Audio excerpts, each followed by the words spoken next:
As I mentioned, we've been talking about cooperation because I see such a need for it because it's so difficult. And there are many of us, both devotees and non-devotees, who have a difficult time working with other people, or difficult time working with people who don't agree with us, have a difficult time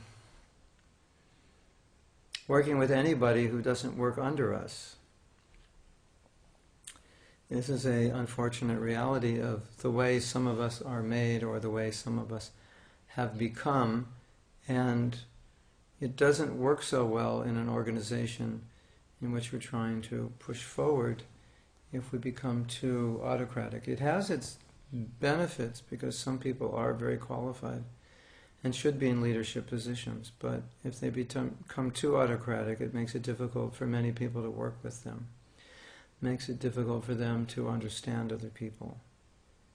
And although we have different natures, as far as possible, as we're learning from these letters, Prabhupada wanted us to cooperate. We're also learning that in some cases when devotees couldn't cooperate, then he allowed them to work with their own groups or work independently and create their own groups. He even allowed some of his disciples, I wouldn't say allowed, but they left ISKCON, but he wanted them to continue in Krishna consciousness. So he never rejected them as disciples.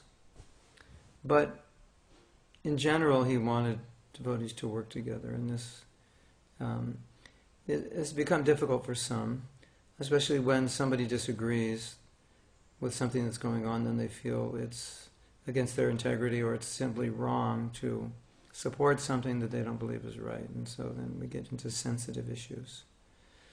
So hopefully what we're reading will help shed light on how to deal with all of this, and maybe help us become a little better at working with other people, better at understanding other people, better at communicating with other people. I know some devotees don't put a lot of credence in these kinds of things, and they're generally the ones that are most difficult to get along with. But these things are important. Now, we'll read and then we'll kind of navigate through the different things that Prabhupada says, and we're seeing that here we're reading his letters, so he's dealing with real life situations in ISKCON. So this is from 1968. We read 1967 last week. I'm glad to learn that your cooperation for this society is appreciated by the authorities. We should learn to forget and forgive minor incidents, because whenever there are two men in a place, there is always some misunderstanding. Such misunderstanding happens even between husband and wife. What to speak of others? In other words, husband and wife are supposed to have affection for one another. What to speak of others who don't have natural affection? So it's even difficult for husband and wife to get along. What to speak of others who don't necessarily they don't have a lot at stake always in getting along. But we have to adjust things on the basis of Krishna consciousness. We should always remember that Krishna consciousness is a challenge to the modern disguised human society. Disguised meaning actually animal society, but disguised as humans. And we have to meet many unfavorable incidents. But if we are sincere to Krishna and the spiritual master, combinedly, then everything will be favorably settled. We should always remember that Krishna consciousness can only remain on two parallel lines of Krishna and spiritual master. Chant Hare Krishna sincerely, and all good intelligence, consultation shall come from within. Krishna says, those who are engaged in my service, I give intelligence for his progressive march. So, let's go back over some of these things. First thing Prabhupada is talking about, we should learn to forgive and forget, because wherever there's two men, there's going to be disagreement, misunderstanding. So, Prabhupada's acknowledging, kind of deflating our hope that anything will be perfect. When people come together, there will be misunderstanding. It seems quite normal and natural. Of course, some people will get along very well, but there's easily misunderstandings. We expected someone to do something, or we assumed someone would do something, or we assumed they would be thinking in a certain way, or they inadvertently did something which was a mistake on their part that disrupted us, but they weren't conscious that they were making a mistake, and they see things from a particular point of view, and it works for them, and it's very true for them, and we don't see it that way. It doesn't work for us. It's not true for us, and then we think that they're wrong, that we're right. We might think that they're not very smart, or we might actually think they're stupid. We might think they're offensive. So these things are normal, but what Prabhupada's saying is, although it's normal, we shouldn't get into it to such a point that we hold grudges. And because it's normal and we expect it to be normal, we should kind of back out from conflict. That's basically what he's saying, that when two people come together, there's going to be some misunderstanding, but just learn to forgive and learn to forget. In other words, make amendments. A lot of times devotees, they find it difficult when they believe someone else is at fault to make amendments, to take a position, to just back off. Now, in some cases, maybe it's wrong to back off. But often, the relationship is more important than what you're fighting for. Quite often, it's like that. In other words, you could make your point at the cost of disturbing a relationship. So then you have to consider what's more important, an ongoing relationship or your point. And usually, if you're trying to make your point at the cost of the relationship, then the person's not going to listen anyway. So these are important things to consider, because relationships are important, especially if they're ongoing. If you're working with somebody and it looks like you're going to be working with them for a long time, then if there's some difficulty that you have to work through, sometimes you have to consider whether in trying to work through that difficulty you might offend them, or you might do something that would disturb their relationship, and thus you end up neither with accomplishing what you wanted, you just end up with a bad relationship. Or even if you accomplish what you wanted, you end up with a bad relationship. Now, of course, in some situations you have to confront people. You may not have a choice. It may be something that's really difficult to deal with, and you have to deal with it.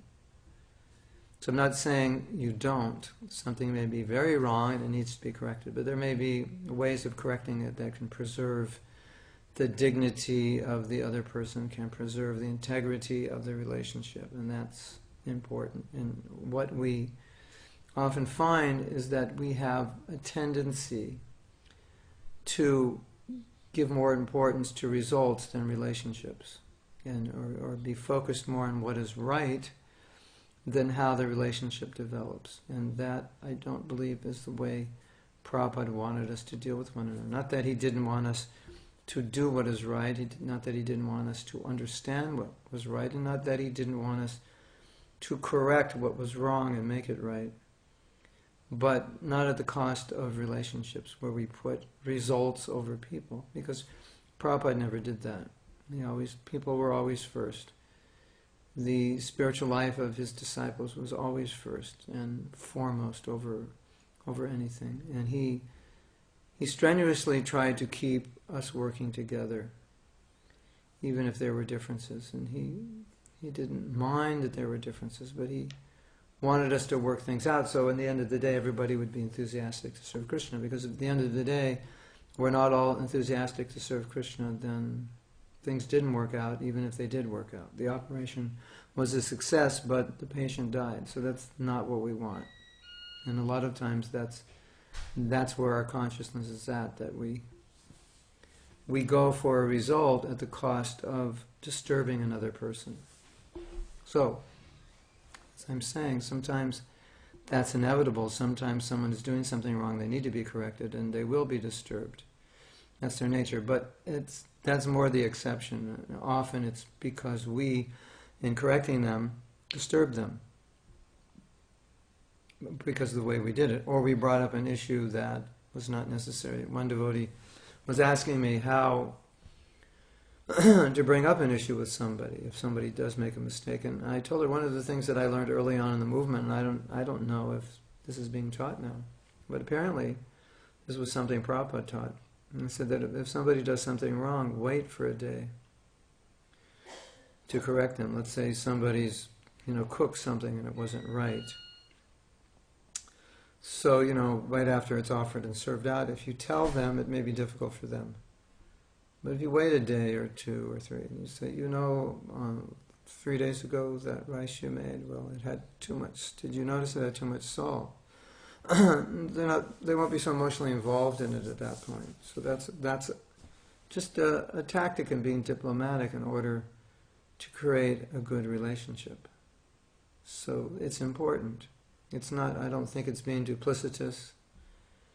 I don't think it's wrong. I don't think it's compromising. But I think that we will get the most service together if we can deal with one another in a way that we don't disturb one another's minds, but we actually can work in a way that we inspire one another, even if we have to deal with these difficulties. Do it in a way that's sensitive. So I think that's one of the points Prabhupada's making here, that when you put people together, you will expect that they will misunderstand. So if they do misunderstand, how do you respond to it? Do you get upset, or do you forgive them and just overlook it? That's what Prabhupada's saying. He said, forget and forgive minor incidents, because there's always going to be misunderstanding where there's 2 people, even amongst husband and wife. But we have to adjust things on the basis of Krishna consciousness. So what is that adjustment on the basis of Krishna consciousness? Always remember that Krishna consciousness is a challenge to modern disguised human civilization. We have to meet unfavorable incidents. So he's referring here, in this case, of dealing with, as far as I can tell, dealing with non-devotees, and the difficulties they impose upon us. So he's saying, but if we're sincere, then everything will be settled favorably. And Krishna will guide you. So the point that I see is that if the intention is to make things work out, Krishna will guide you and how to do that. And Krishna will give you the ability to do that. But if we have a divisive mentality, then when things don't work out, we can easily become disturbed, can easily become critical, can easily disturb others. And that is not a very elevated stage of Krishna consciousness. Vaishnava etiquette, the etiquette of a Vaishnava, how a Vaishnava behaves, is character. Vaishnava etiquette is the jewel, the sign of the qualities of a devotee, and they're exhibited quite often in the devotee's behavior. And sometimes devotees don't recognize or feel that they have to adjust their behavior. They only feel that they have to make their point at any cost, because their point is so valuable, and their point is so right and is so correct, and people need so much to understand how they are wrong, how they don't understand things, that sometimes people will go to any length compromising on proper Vaishnava etiquette to make their point. And usually it just ends up disturbing other people, and then people can't hear the point. Now sometimes in a guru-disciple relationship, or a relationship of authority and junior, the spiritual master or the authority will take that position of chastising, because sometimes that's the only way to get the point across. But generally, that's not, they won't commonly use it, but if they're continually misunderstanding or making a mistake, then they might get very heavy. Or if a person doesn't understand the importance of a point, they might get very heavy, but the relationship is different. They're in that position to do that. And even if you're in a position of authority and you think you have the right to do that, the person, people under you may not feel inclined for you to do that, and they may not feel that you're right, and they may not want it. So we have to be careful, because then it doesn't communicate. Now, some people actually want it. Like people have asked me to chastise them. Tell me what's wrong with me, chastise me. They want it. They want their faults to be exposed. So then sometimes my fault is that I don't find their fault. So then they're saying, Mahatma Prabhu, you're not finding fault with me. Why don't you find fault with me? That's what they want. So if that's what they want, then if I do that, they're going to be happy. And so that's established.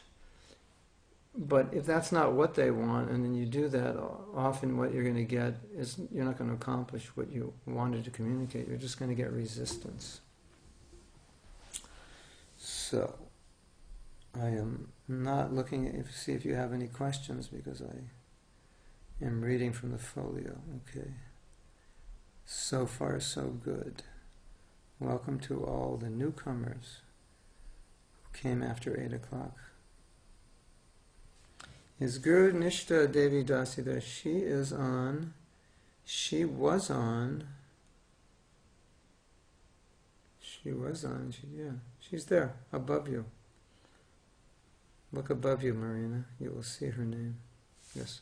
Okay, I'm late. She already saw it. Okay. So, I guess I'm quite passionate about this topic, because I see that some people have an extremely difficult time even wanting to achieve any high levels of give and take or cooperation, but are very headstrong that, here, this is my point, prove me wrong. If you can't prove me wrong, then accept it. Maybe that's okay in debate, in philosophical debate, but in Krishna consciousness, there's always practical application. And so that brings philosophical debate also to another level. So we have a tradition of debate, and the one who wins becomes the guru. But that's not exactly what we're doing in Krishna consciousness. And we need to learn how to debate without becoming antagonistic towards the person we're debating. We have to learn how to debate philosophy or practical application of philosophy or different methods or strategies by which we can spread Krishna consciousness. We have to learn how to debate in a spirit in which we want to find the best ways of moving Krishna consciousness forward, but oftentimes when devotees debate issues, they don't understand how to properly debate. You say a debate as is done, for example, in the Senate or the House of Representatives, where an issue is brought on the table and it's discussed, and people present their opinions or their research, their ideas, and then other people present, and then it's people get to make decisions based on the information that's given. So generally, it's done in a gentlemanly way, in which topics can be thoroughly discussed, threshed out, and people can consider them, all points of view. And it's not that people are upset or hate others who don't agree with them. That's immature, but that happens. And so I would hope, and I think Prabhupada hoped, that we could rise to a level above that, where there's more maturity in our debate, there's more willingness to look at different points of view. One of the things that is really difficult often is that if something has been a certain way for a long time, people have a difficult time accepting that it could be another way. Really difficult time, and sometimes people even get offended if an idea is brought up, which is something that we've never done before, or it's just shedding a different light on something. It can really agitate people. It can really cause people to not only play down the point, but play down the person as being whatever, foolish, stupid, disobedient. And then we get into these things of that this person's not sincere, they don't understand Prabhupada, and it creates all this kind of Kali Yuga tension. And so that nature is strong. I mean, I'm just relating what I've seen over the years in people. And the reality is that people come to Krishna consciousness, but a lot of that nature, inherent nature, it doesn't go. A lot of that's inherent within the personality. That's just how people are. They're argumentative.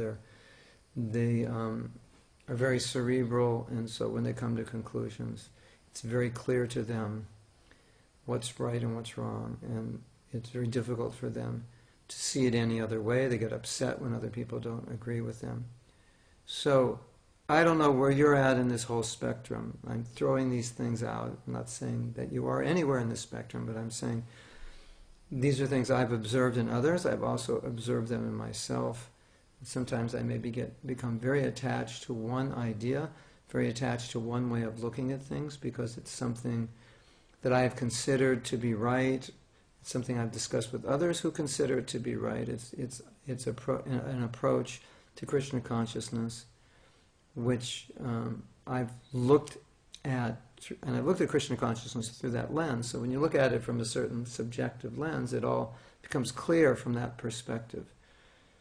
And we just need to be cautious about how confident we are in what we believe to be true. Of course, you may be confident because you can back it up with Shastra and Prabhupada. But it doesn't mean that if someone doesn't agree with you, that you're absolutely right. There may be evidence or there may be information that has not yet been presented, that you're not aware of. And so we should be open to that, and it's quite embarrassing if other information, if you've been so gung-ho about this is right, the other party's wrong, and later on down the line, information comes up to shed light on the fact that the other party was actually right, or more right than you thought. So, again, I'm just saying this is natures, people's natures.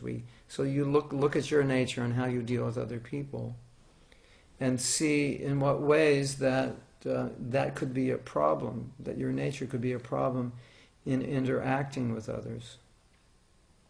And become aware of it, and then try to alter the way you approach situations so that you won't be overly pulled by that natural way of dealing, of thinking, whether it be abrasive or overly controlling or unsympathetic, whether it be that you can't listen to people, they have to listen to you. It's very difficult for you to see things from another person's point of view. All these things, I would say, in one sense, are pretty normal. I don't know if they're normal in every age, but they're very normal in this age, and this is the only age that I can remember living in. Of course, you see in Bhagavatam, even in other ages, co-wives are envious of other co-wives, and people cheat and lie. So, it's difficult in any age, but especially difficult in this age. So, now I have to go back and see if there are any comments or questions from our friends out there. So far, nothing on Krishna.com. And here we go. Okay, now everybody's silent. Okay, we'll continue. I am in due receipt of your letter undated, and I can understand that in some points you disagree with Gargamuni. But you have not clearly mentioned what is this point of disagreement. So far I know, Gargamuni's activities are approved by the President, Jayananda, and so far I know, Gargamuni, he has a business tactfulness, but his aim is to help the society financially. Whatever he does is not for his personal interest, but for the interest of the society. If you have any specific grievance, please let me know, but don't be disturbed by any sort of disagreement with your God brothers and sisters. Each and every living being is an individual soul, and as such, disagreement is quite possible in our dealings with one another. But we have to consider the central point of interest. You are both very intelligent, sober girls, and I have good estimation of you. Do not take at any time any attitude of non-cooperation, because you may have not agreed with another's point of view. This is interesting. Do not take at any time an attitude of non-cooperation. So in other words, Prabhupada's saying, we may not agree, but still we should cooperate and work together. Now some people won't agree with this. They'll say cooperation is a cop-out. Say if something's wrong and you cooperate with it, it's a cop-out if you're not part of it. solution, you're part of the problem. So by not copying out, you're contributing to the problem. It's not exactly what Prabhupada is saying here, not exactly what he wants us to do. The point they're making is that there's one devotee, and these other devotees are having a hard time dealing with him, and they're in some disagreement. And so then Prabhupada's saying, the reason there's disagreement is because we're individuals. So he's basically saying, well, accept that different people will have different points of view because they're individual, and appreciate that we're all working for Krishna, and this person who you don't like, or who has said or done something that upsets you, he's also working for Krishna. So appreciate that part of it. And because he's an individual, there's every chance that he won't see things the way you see things, because he's an individual. And so the more accepting we are of this reality, the easier it is to get along. A lot of times when I see individuals and how they deal with one another, particularly how they see things, their perception of a situation and their ideas of how to resolve or what solutions they would make, I see how heavily those ideas and solutions are how heavily, and what I want to say is those solutions are very heavily conditioned by the nature of the person. And so a person of that nature naturally sees things in that way. Just like you have people who are very, by nature, very rebellious. That's just how they are. And you have people who by nature are very supportive. That within an organization, even if things go wrong, they'll always be there supporting everybody and everything, trying to bring it together. And you have other people, if things go wrong in an organization, they'll just walk out and say, I'm not part of this anymore. That's their nature. So really, I mean, you can look at your own nature and see, that some people are just very anti-structure oriented, some people are very anti-authority oriented, so whenever they get in an organization, if there's too much structure, they feel cramped, they don't like it, it makes them uncomfortable. Whenever there's too much authority, they're afraid of it, they don't like it. Although it's interesting that a lot of people who don't like authority end up being authorities for others. The world is funny in that way. But oftentimes when we're dealing with a disagreement, it's not really so much about how should I say it? It's more about who we are and how we see the same thing than even disagreeing on what is true or what is Krishna consciousness. And so if you understand that and you say, well, this person has a certain nature, so naturally he's going to think this way. Just like sometimes if there's an issue, let's say there's an issue and people don't agree. So maybe, usually it's like conservative against liberal. In spiritual life and material life, this is what it tends to be. If everybody were balanced in the middle, then there wouldn't be much to disagree with. So let's say an issue comes up and say, there's a controversy about this or that. And if you know individuals well, if you understand their nature, you've been around them, so you're familiar with their nature, you can already kind of guess what their opinion's going to be on the issue. You can, that's my telephone, it's actually not a cricket. Somebody's desperately trying to call me. Should I get it? Right, if it rings one more time, I'll get it.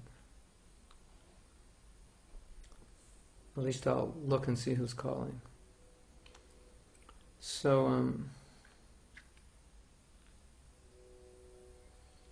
a lot of times it's interesting.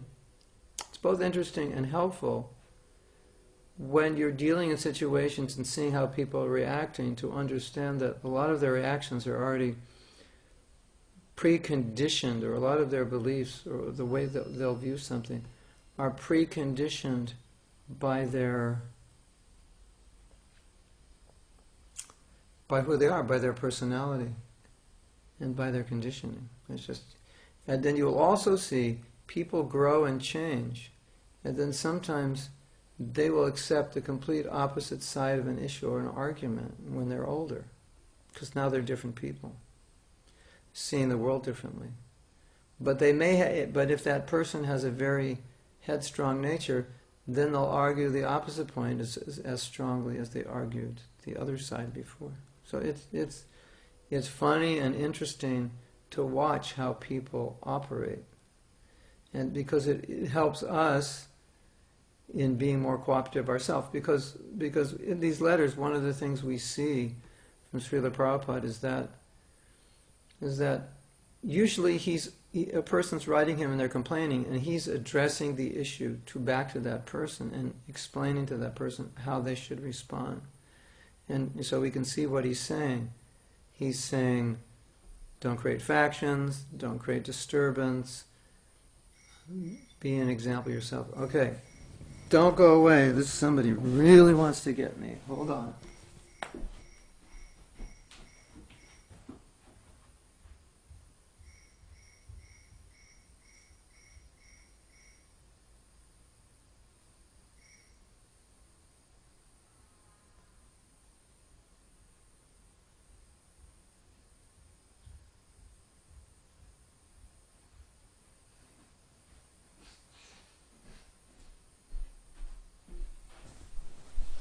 Okay, Timothy, if you have Tukaran's phone number, call him and tell him I'm giving class right now. He really wants to talk to me, but 2 text messages, 3 calls. Whoa, this is serious. Actually, we're dealing with some issue. So right now what I'm speaking from is real world experience, like from today. Things that I had to go through. And being able to, it's being able to deal with things we don't agree with in a respectful way. That's Krishna consciousness. You could even say that's just culture. But a lot of times, because we may not come from a background that has that kind of culture. Or maybe we came from a background that has a kind of culture, but it didn't rub off on us, or we never learned it. That we often bring that culture into Krishna consciousness, where we find it difficult to respect people who say or do things we don't agree with. Now, I'm speaking in general. Obviously, if somebody did something grossly immoral, or someone is preaching something that Prabhupada has never said, a gross distortion, then there may be some exception to what I'm saying. But still, in general, we see, even in these cases, we still ideally should be respectful to the parties that we disagree with. But we generally, at least I've seen in discussions, maybe it's more prominent on email because you're not dealing directly with a person, but particularly in email I've seen, in these kinds of discussions and debates, people get easily upset and they speak down to people, and they often belittle people, and they do a lot of character assassination. That's not Krishna consciousness. That's not even respectable in a cultured environment. So I think that's a very important lesson for us to learn.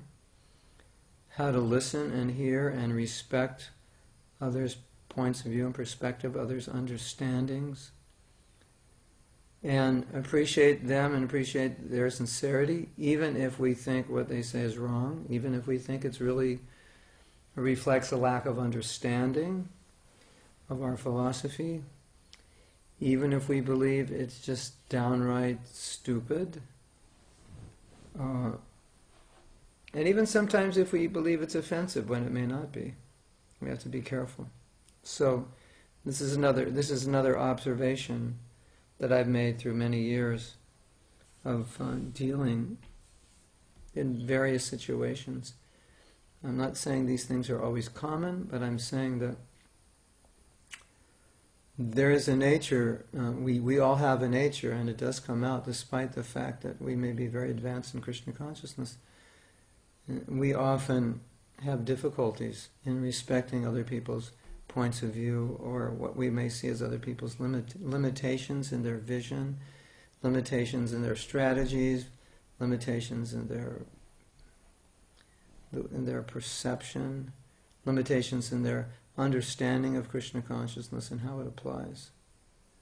So one of the things that Prabhupada taught us is that if we think we understand better, it's always the best policy is to employ what we believe is correct, and then we will be successful, and then other people will see that success, and they want to become part of it. That, there are often times that devotees wrote to Prabhupada and they were critical of other devotees, and Prabhupada said, if you can do it better, if you're criticizing them, then do it better. And the reason he said that is of course, as we know, anybody can criticize. He said, but to actually show a better example is two things. It's more productive, and it's the best way to deal with a situation that you don't agree with. Because if you can't show a better example, what right do you have to criticize it? Because as we know, in so many situations, people can understand the problem when they can't understand the solution. Because the problems are easy to see, because you're seeing what's not going right. But to understand how to make it right, we often don't know. And so therefore just criticizing what's wrong, it's not productive, it doesn't help, and oftentimes just agitates. Of course, you might say, we need to know what is wrong, otherwise we won't even correct it. And even though we don't know what is right, at least we should recognize what's wrong. Okay, that's okay. But if we become upset by what's wrong, and we agitate others because of what's wrong, then that's certainly not what Prabhupada wanted. But he ultimately really was saying, do the right thing, better than criticizing. Okay, you can acknowledge what's wrong, but show by example what's right. Otherwise, you may not attract anybody's attention. So let's actually see how your living or your life is exemplary of what you want others to be and you want others to do. That was his idea. Okay, now we're going to go check to see if there's any information. God, I'm silencing all of you guys, huh? I'm keeping you so quiet. Okay. So, we're going to read. We're going to continue reading. You're both very intelligent, sober girls, and I have good estimation of you. Do not take any time an attitude of non-cooperation, because you may have not agreed with another's point of view. So here's a bottom line statement. Stay together no matter what, and cooperate. And as I said before, some devotees have a hard time with that. They don't believe they should cooperate. In some extreme cases, we shouldn't. If a person is really going off and they're in a leadership position, cooperating with them would be wrong. But on the other hand, if not cooperating with them would cause a project to fall apart, then it's better to maintain the project while the problem is being resolved. Otherwise, when the problem is finally resolved, you have no project left.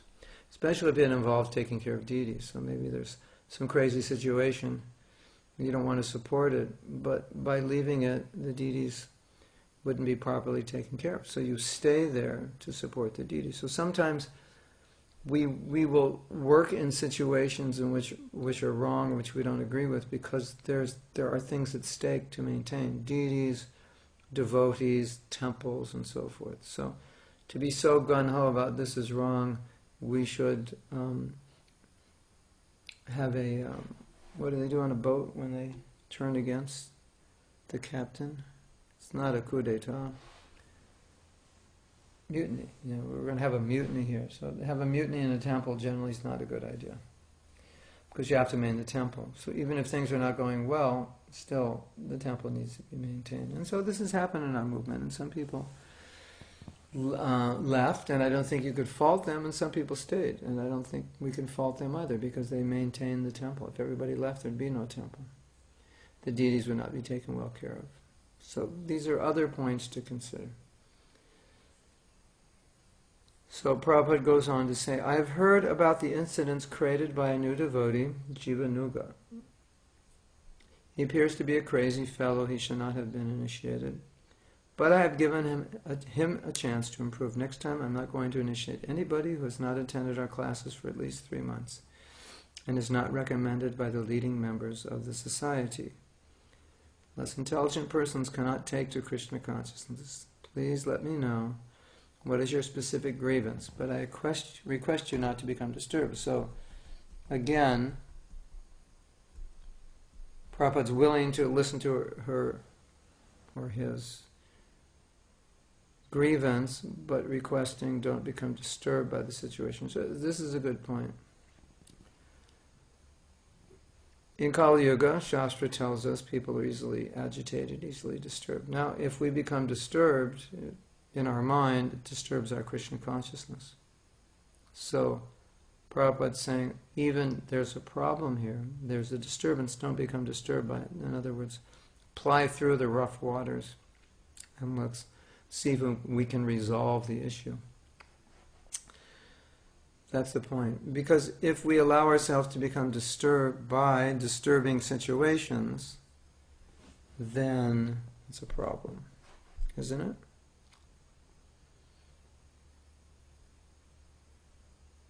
Then it's like, it's just like, what's the point, Okay, here's a disturbing situation. Here's something that's bothering me. We need to resolve it. But now I'm getting bothered by it. So now I'm disturbed, and the way I'm dealing with it is disturbing me even more.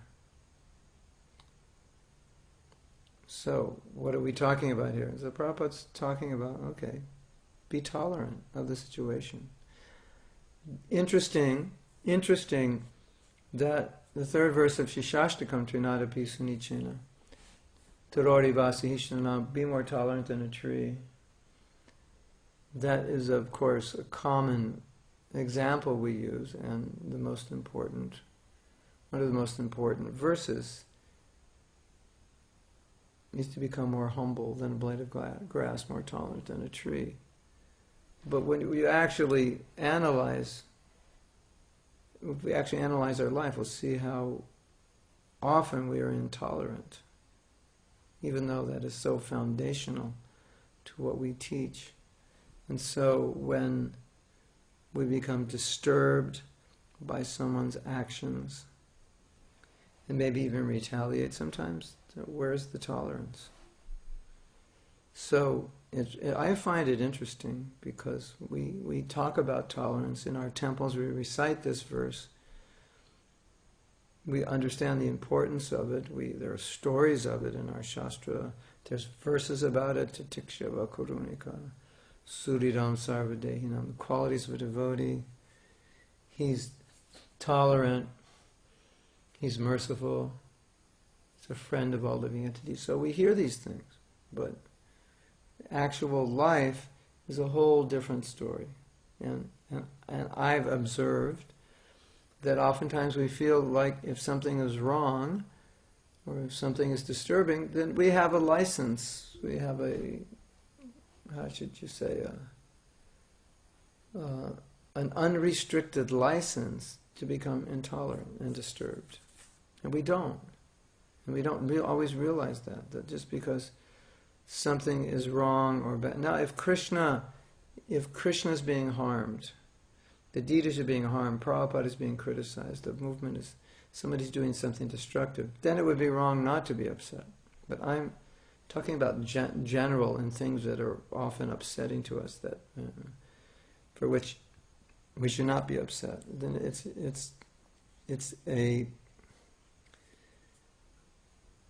a misunderstanding. It's just a lack of of integration of some of the most fundamental principles in Krishna consciousness, and I think it often goes unlooked, especially goes unlooked, overlooked, by people whose nature is to be a little aggressive, by people's nature is to be in your face, which is unfortunate if you come to Krishna consciousness, you have that nature, because really we're trying to become meek and humble. And if it's not our nature to be meek and humble, it obviously is more of a challenge for us, but it doesn't mean, because you're not meek and humble, that you have a right to harass people and agitate people. Not at all. But we often do that because it's our nature and we don't know how to do it any other way, and we don't even realize we're doing it. We don't realize there's another way to do it because we never did it any other way. And so the Trinada Pisanichena, it's just an idea in the head. We don't allow it to manifest in our heart. And if you want it to manifest in your heart, you really have to be open to it. You have to be willing to do and be what's necessary to overcome any of the conditioning that will cause you to be anything other than tolerant and humble. And often, number one, we don't realize we're not being tolerant and humble. It's funny, but we don't. Number two, we may not want to be. Number three, we may not know how to be. But in these letters, it always keeps coming back to that same point, that that's what Prabhupada is asking. So, to me, if that's what he's asking, and he keeps asking it, we should learn how to do it, because that's what he wants. And that's part of our service to Srila Prabhupada and to Srila Prabhupada's mission. Because his mission will succeed the more we work together, the more well we can work together. Okay. There's one more paragraph in this letter. I don't know if everything in these letters relates to the topic at hand, so I'm just skimming here. Okay. I wish we had audio so I could hear you. Then you could say, I have a question.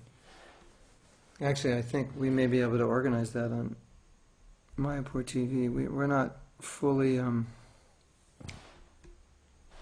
fully using all the facilities of Mayapur TV. They have pretty interesting facilities. Like you could actually talk, could actually see you, could have a group discussion even. Anyway, well, I'll have somebody look into that. Okay, so we have something. Are these devotees who have these issues going to hurt their Krishna consciousness? Heard that when a devotee offends another and they don't resolve the issue, their spiritual life does not evolve. And in another birth, they come again from outside to become devotees again. It can happen. It depends. It depends on what they do, how they're behaving. It depends on their intentions. In other words, sometimes people are just rough around the edges due to their nature and their culture, but their intentions are not rough. We were discussing this question last week, I believe, in Rochester. And so I was making the point that sometimes we offend one another, not intentionally but inadvertently, but it's like I might have a good relationship with you, but I may offend you. So my intention wasn't to offend you. So that is not really considered a serious offense, because my basic attitude towards you is one of affection or one of service. So that's not. But if your attitude is malicious, and therefore your offensive words are a byproduct of maliciousness, that is serious offense. If it's just the product of you being a bit out of control in the moment, it's less serious. If it's constant, even if you're out of control at the moment, but there's many moments that you're out of control and they're pretty consistent, yeah, that's going to wear on you. But it also will depend on how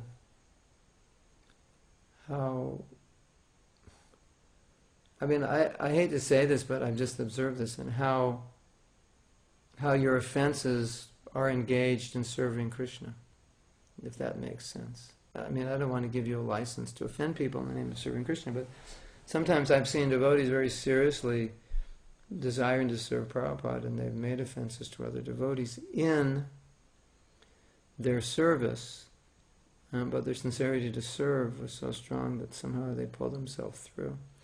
And most likely they came to a point of regretting those offenses, which is why they're still here today. And if they didn't come to a point of regretting those offenses, they went away.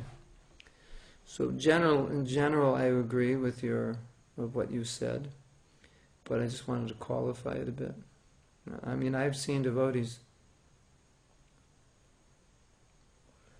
who are very, what we would consider, or what many devotees considered very offensive, but they never fell away. Because they had a good heart and good intention, they just tended to be offensive.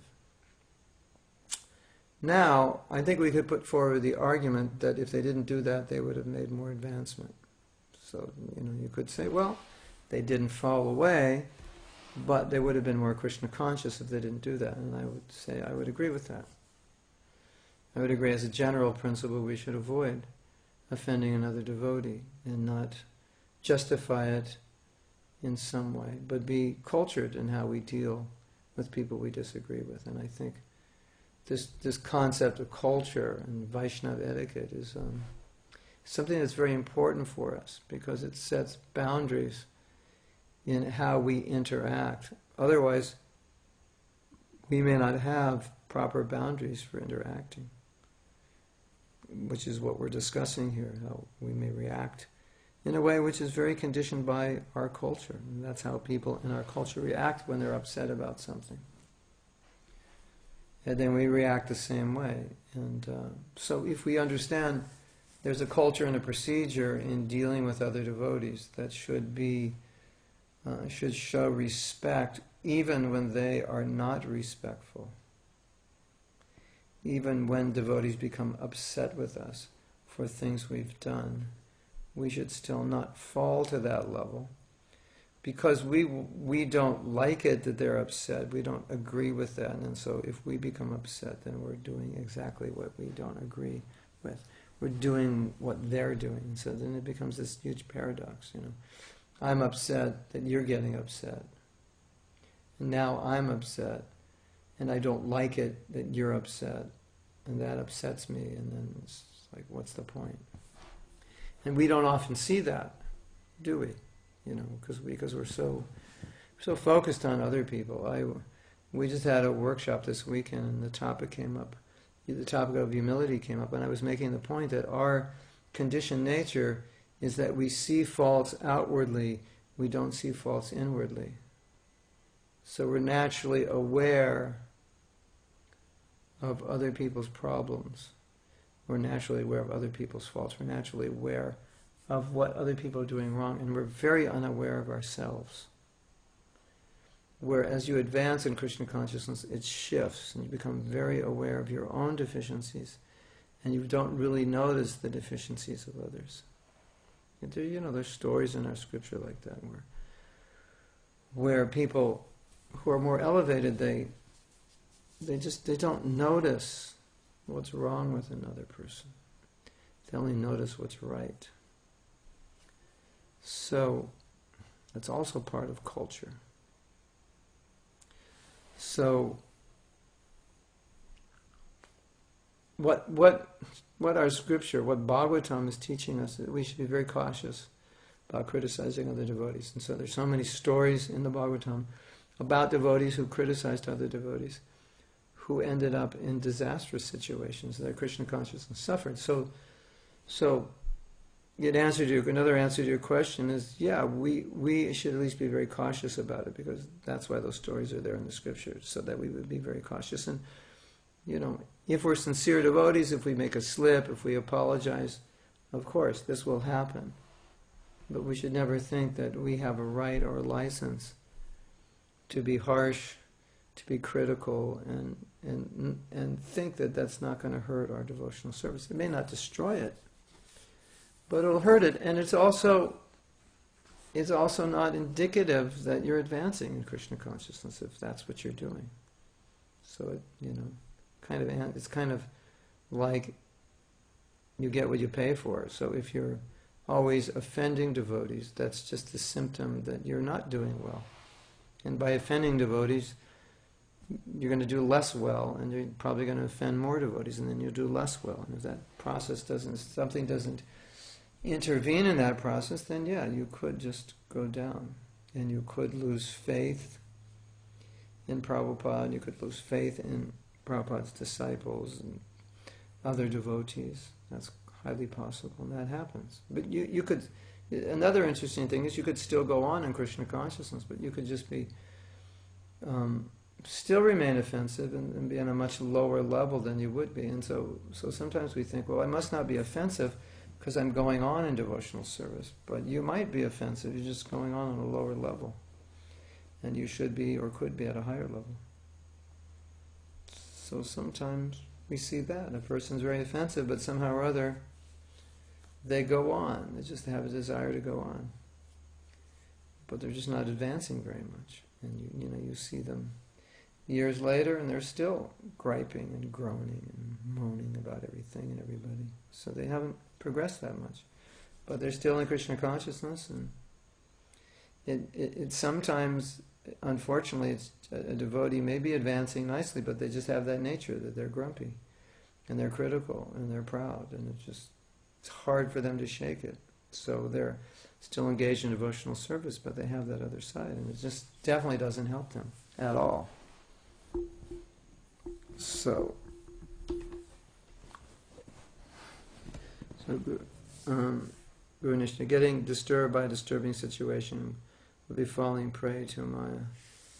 Falling prey to the situation, it's just an allurement. When you get disturbed, you think of the verse in the Gita where Sama Dukam Sukam Dhiram, that he's equal in happiness and distress. That's Krishna consciousness is the balance between happiness and distress, because it's transcendental to happiness and distress. So Krishna consciousness is the balance between misery and joy and happiness. Because the devotee is not bewildered by happiness, he's not disturbed by distress, at least he's not supposed to be. So we should always reflect if we're becoming disturbed by a disturbing situation. That really means we're losing our Krishna consciousness. Because Krishna says the devotee is not disturbed. He's equal. Sama. That's a devotee. Samadhi. The devotee is equal. So if you are becoming disturbed by something, by anything, then understand that you're in the wrong consciousness now. This is not Krishna consciousness. And think of the verses where Krishna describes the dhira. Dhiras tatta namuyanti. Sober person's ever bewildered. He's never, hicha dvesha sumutena. We come into this world because of anger and desire. So these are the binding forces. So, we shouldn't, I think we pass over too lightly becoming disturbed, and we just think it's normal. It's not normal. It's normal for a conditioned soul, but we're trying to be devotees, so should not be the normal condition for a devotee. And if we're becoming disturbed, it would be very nice if internally we realize now I'm being overcome by the mode of passion and ignorance. This is not Krishna consciousness. Even if the situation is disturbing, even if I have a so-called right to be disturbed. See, this is a whole illusion. We think we have a right to be disturbed, just like in the forgiveness workshop. Those of you who have taken the forgiveness workshop, we go through this, confronting this reality that we think we have a right to be resentful because of the way we were treated. So we don't feel that it's wrong to be resentful. We've got all the credentials to be resentful, so to speak. Right? It's a wrong way of thinking. It's like Krishna's saying, this is the way you should think. This is the way you should act. And you can't say, I have the credentials not to act that way because of this situation. That is wrong way of thinking, but that's how we think. The situation comes up, there's a problem, we get disturbed or upset or whatever it is, but we're acting in a way that isn't Krishna conscious, and then we look at the situation and we think, well, I have a right to act this way because look at the situation. But really, we never have a right to act in a way that's not Krishna conscious. Who gave us the right? We just think we have a right because that's the way we normally are. And maybe subtly we think we can't be any other way. or it's humanly impossible to be another way. Then, if we can't be another way and it's impossible, why is Krishna wasting his time telling us how to be? You know, you have a whole book of Krishna telling you how to be, and you just write it off and say, well, it's impossible, nobody can be that way, you know. And then it's like, okay, let's say you can't be that way. Then you have culture, you have etiquette. The etiquette is to insulate you so that even though you don't feel like acting that way, or you don't think you can act in the proper way, there's a form to express yourself through which you will act properly, even if it's not your nature to act properly. That's how you act through the culture. So we should be aware of these things. And don't just think, you know, you can rant and rave and get upset and offend somebody just because they're your friend or they're close to you or your husband and wife, and it's okay. It's not okay. You know, where in the Gita did Krishna ever say it's okay because the situation you're in, it's okay not to be Krishna conscious? I mean, really think about it.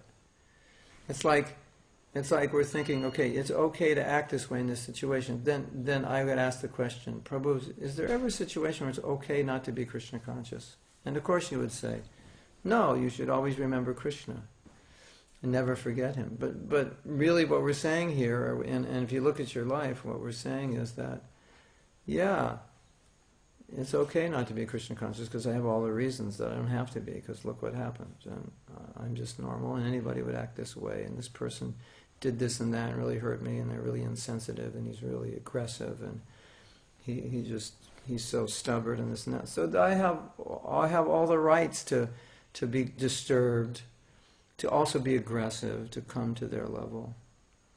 We should never think that way.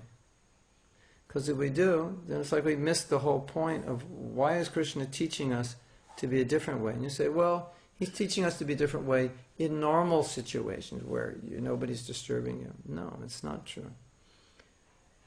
Dhiras tatra namunyati titikshava. He's telling Arjuna, tolerate.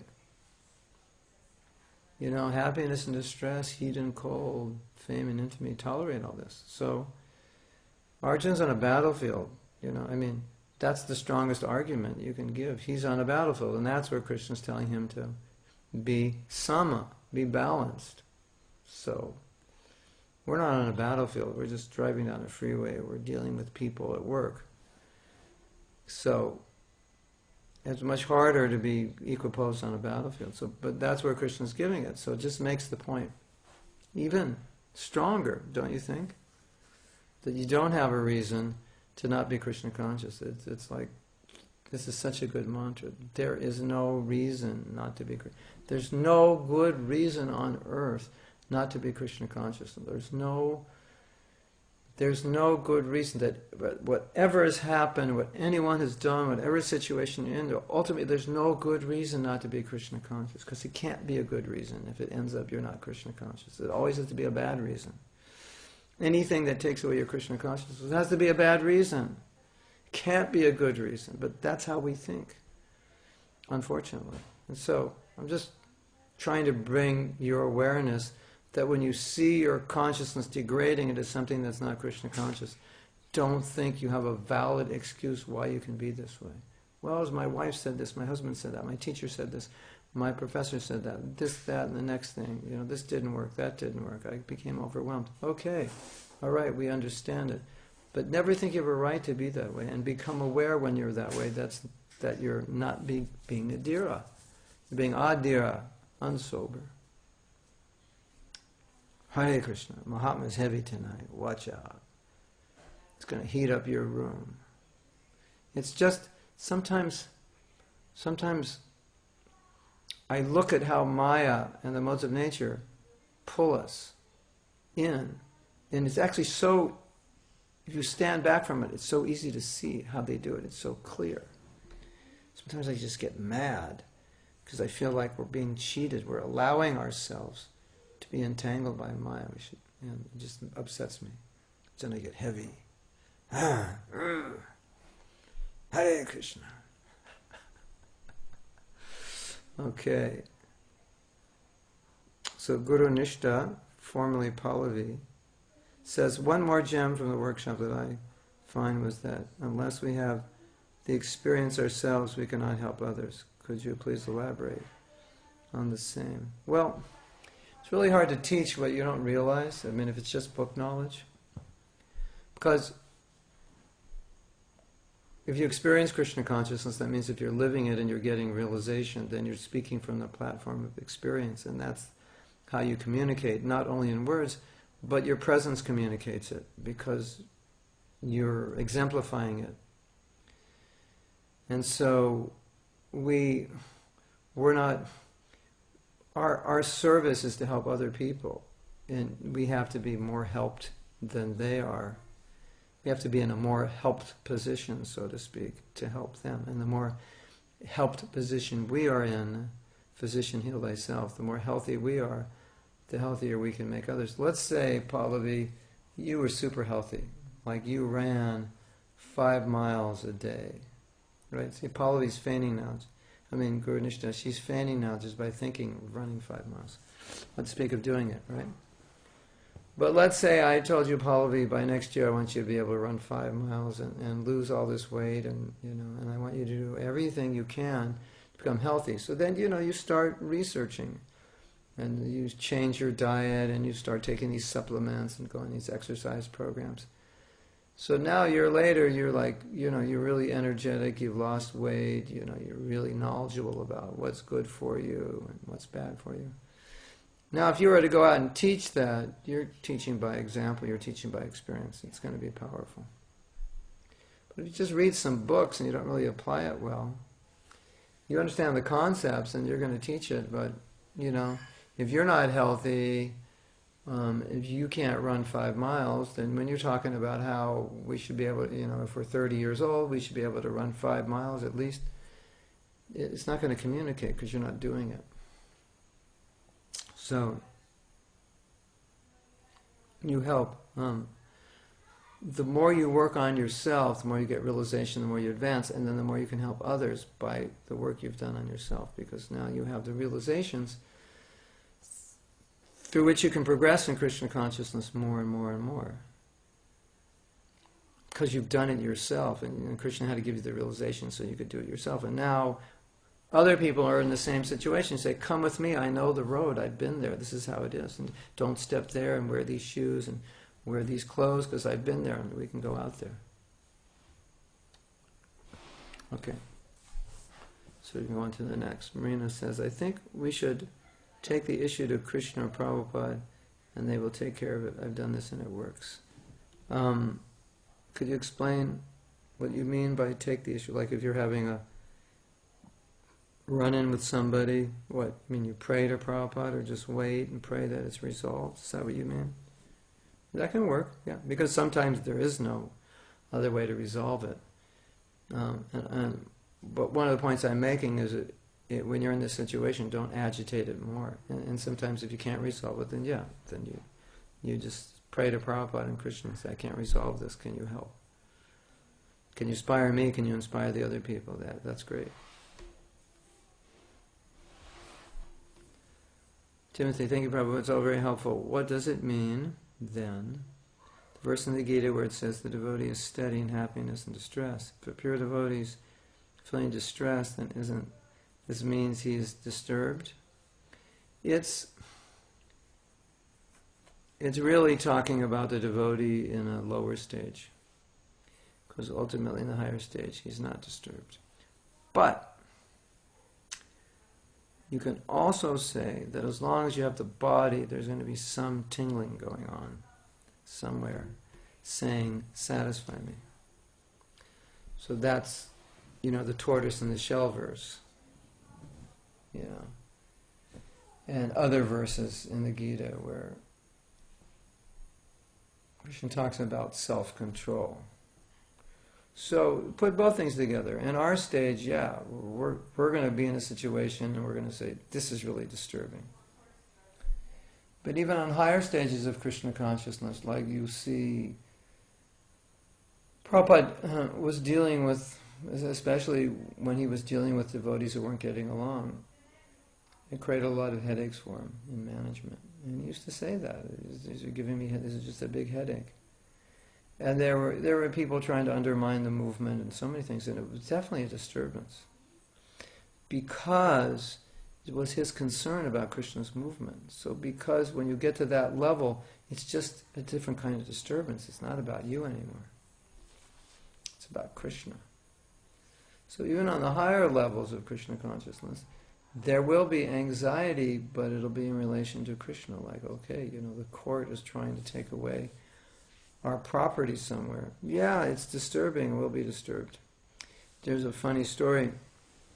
I don't know if you know the situation, but in Mayapur, in Mumbai, in India, this man tried to cheat us, and what he did is the property we were purchasing, he sold it to two people, and he was in cahoots with the government, so we couldn't get the proper permits, and if we didn't have the proper permits, then he could take the land back.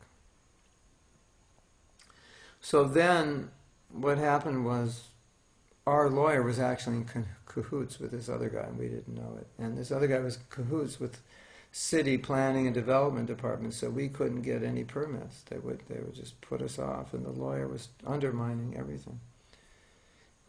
So just to give you an idea of how disturbing it was, and this was just like going on and on and on. And if he wasn't doing one thing like that, he was doing something similar to that.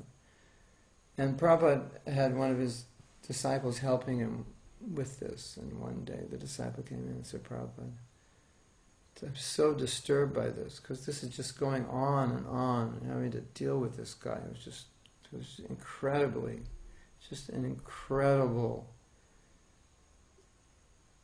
deceiving, cheating, despicable person who would just do anything to make money. So, the devotee saying, Prabhupada, I'm so disturbed I can't chant. And Prabhupada said, me too. So in that situation, even Prabhupada was so disturbed that he couldn't chant. But why was he disturbed? Because it's Krishna's service. So in that sense, sometimes if you're not disturbed by those things, that would be wrong. Prabhupada was very disturbed with people who said they're God, quoting Krishna, misrepresenting Krishna. Very disturbed. So that equal in distress happiness refers more to the material, the natural ups and downs of material life, which according to your advancement you'll be less connected with and less disturbed by. But you'll be aware, even in higher levels you'll still be a little bit aware, not as aware or not as disturbed by sensual demands as you would be on lower levels, but as long as, Prabhupada says, as long as you have a body, there'll be demands of the body. It's like one devotee once told Prabhupada, he said, Prabhupada, I have no sex desire. Prabhupada said, go see a doctor.